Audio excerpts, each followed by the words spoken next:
بسم اللہ الرحمن الرحیم۔ تمام دیکھنے اور سننے والوں کو خلوص دل سے السلام علیکم۔ امید کرتا ہوں آپ سب خیریت سے ہوں گے۔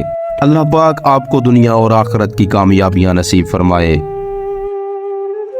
روم کے بادشاہ ہرقل کو نبی کریم صلی اللہ علیہ وآلہ وسلم نے خط بھیجا جس میں دین کی دعوت دی گئی۔ رومن امپائر اس وقت دنیا کی طاقتور ترین حکومت ہوا کرتی تھی۔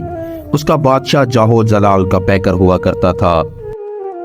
ہرقل کو جب یہ خط ملا تو اس نے حکم دیا کہ اگر کوئی عرب کا باشندہ ملک میں ہے تو اسے لایا جائے۔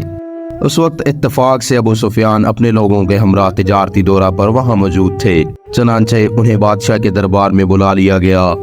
یہ وہ وقت تھا جب ابو سفیان نے اسلام قبول نہیں کیا تھا اور غالباً حال ہی میں نبی کریم صلی اللہ علیہ وآلہ وسلم کے ساتھ قریش مکہ کا معاہدہ بھی ہو چکا تھا۔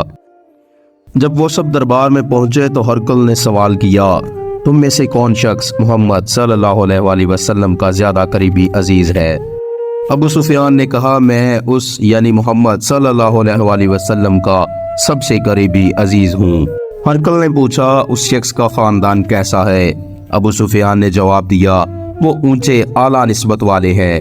ہرقل نے پوچھا کہ اس سے پہلے بھی کبھی کسی نے ایسی بات یعنی نبوت کا دعویٰ کیا تھا؟ ابو سفیان نے کہا، جی نہیں۔ ہرقل نے پوچھا، اس کے بڑوں میں کوئی بادشاہ گزرا ہے تو وہ بتاؤ؟ ابو سفیان نے جواب دیا، جی نہیں۔ ہرقل نے پوچھا، اس کی پیروی کرنے والے طاقتور ہیں یا کمزور لوگ؟ ابو سفیان نے جواب دیا، جی بالکل کمزور لوگ۔ ہرقل نے پوچھا، اس کے ماننے والوں میں سے کوئی واپس پلٹا ہے یا نہیں؟ ابو سفیان نے جواب دیا، جی نہیں، سب کے سب قائم ہیں۔ جو ایک بار اس کی پیروی میں آ جاتا ہے تو پیچھے پلٹنے کا سوچتا تک نہیں۔ ہرقل نے پوچھا کہ دعوت نبوت سے قبل اس نے کبھی جھوٹ بولا تھا یا نہیں؟ ابو سفیان نے جواب دیا، ہرگز نہیں۔ اب ہمارا معاہدہ ہوا ہے، معلوم نہیں اس کا کیا کرے گا۔ ہرقل نے پوچھا، کیا تمہاری اس سے کبھی لڑائی ہوئی اور اس کا کیا نتیجہ نکلا ہے؟ ابو سفیان نے جواب دیا، کبھی ہم جیت جاتے ہیں اور کبھی وہ جیت جاتا ہے۔ ہرقل نے پوچھا، وہ تمہیں کس بات کا حکم دیتا ہے؟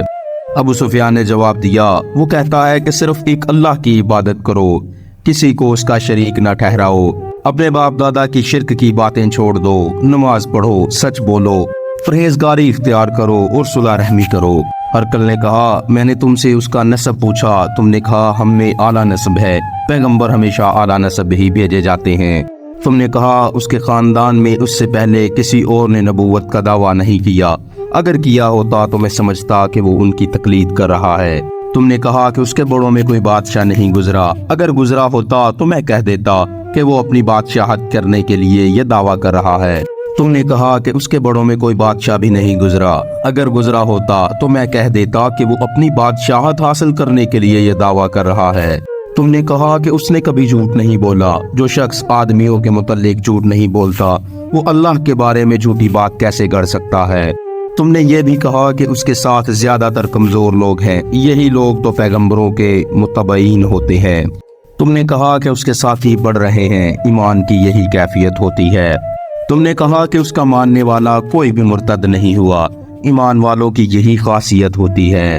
تم نے یہ بھی کہا کہ وہ ایک اللہ کی عبادت کا حکم دیتا ہے، سچ اور پرہیزگاری کی تلقین کرتا ہے، لہٰذا اگر یہ باتیں سچ ہیں تو عنقریب وہ اس جگہ کا مالک ہوگا۔ میں جانتا تھا کہ ایک پیغمبر آنے والا ہے، مجھے نہیں پتا تھا کہ وہ تم میں سے ہوگا۔